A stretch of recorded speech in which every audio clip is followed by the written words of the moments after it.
हरे कृष्णा, राधे राधे। बंधुओं, 26 तारीख को पाप मोचनी एकादशी है। इसका उपवास 5:48 से प्रारंभ हो रहा है और 27 तारीख द्वादशी को इसका पारण 5:47 से लेकर 9:53 तक होगा। तो बंधुओं, इसी अंतराल के बीच अपना पारण अवश्य कर ले और पारण करने से पूर्व ब्राह्मण देवता को दान दक्षिणा देना न भूले। तो बंधुओं, पाप मोचनी एकादशी के महात्म्य को सुनते हैं। युधिष्ठिर महाराज ने भगवान श्री कृष्ण से चैत मास के कृष्ण पक्ष की एकादशी के बारे में जानने की इच्छा प्रकट की तो वे बोले, राजेंद्र, मैं तुम्हें इस विषय में एक पापनाशक उपाख्यान सुनाऊंगा, जिसे चक्रवर्ती नरेश मांधाता के पूछने पर महर्षि लोमस ने कहा था।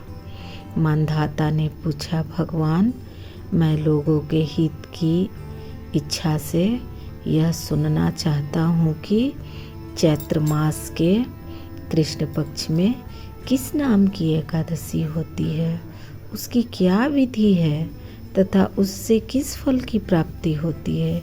कृपया ये सब बातें मुझे बताइए।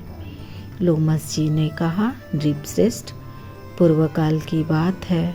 अप्सराओं से सेवित चैत्ररथ नामक वन में, जहाँ गंधर्वों की कन्याएं अपने किंकरों के साथ बाजे बजाती हुई विहार करती है, मंजू घोषा नामक अप्सरा मुनिवर मेधावी को मोहित करने के लिए गई।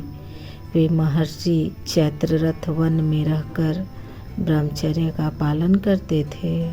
मंजू घोषा मुनि के भय से आश्रम से 1 कोस दूर ही ठहर गई और सुंदर ढंग से बीड़ा बजाती हुई मधुर गीत गाने लगी। मुनि श्रेष्ठ मेधावी घूमते हुए इधर जा निकले और उस सुंदर अप्सरा को इस प्रकार गान करते देख बरबसी मोह के वशीभूत हो गए। मुनि की ऐसी अवस्था देख मंजू घोषा उनके समीप आई और बीड़ा नीचे रखकर उनका आलिंगन करने लगी।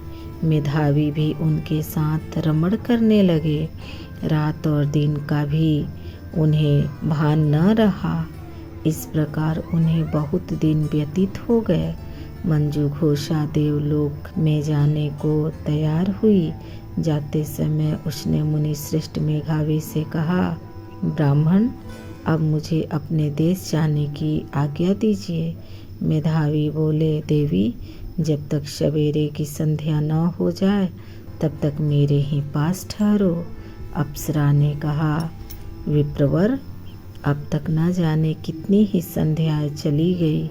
मुझ पर कृपा करके बीते हुए समय का विचार तो कीजिए। लोमस जी ने कहा, राजन, अप्सरा की बात सुनकर मेधावी चकित हो उठे। उस समय उन्होंने बीते हुए समय का हिसाब लगाया तो मालूम हुआ कि उसके साथ रहते हुए उन्हें 57 वर्ष हो गए। उसे अपनी तपस्या का विनाश करने वाली जानकर मुनि को उस पर बड़ा क्रोध आया। उन्होंने शाप देते हुए कहा, पापिनी, तू पिशाची हो जा।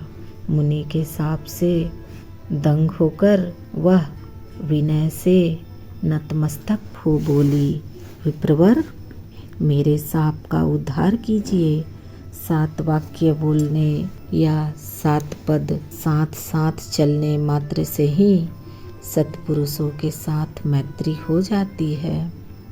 ब्राह्मण, मैं तो आपके साथ अनेक वर्ष व्यतीत किए हैं, अतः स्वामिन, मुझ पर कृपा कीजिए।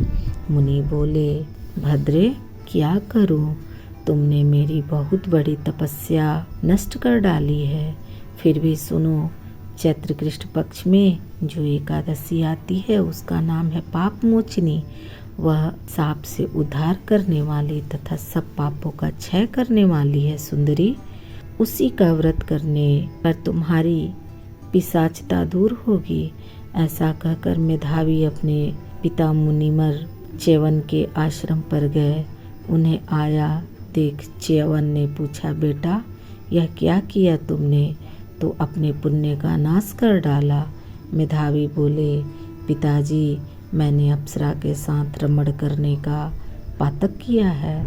अब आप ही कोई ऐसा प्रायश्चित बताइए जिससे पातक का नाश हो जाए। च्यवन ने कहा, बेटा चैत्र कृष्ण पक्ष में जो पाप मोचनी एकादशी आती है उसका व्रत करने पर पाप राशि का विनाश हो जाएगा।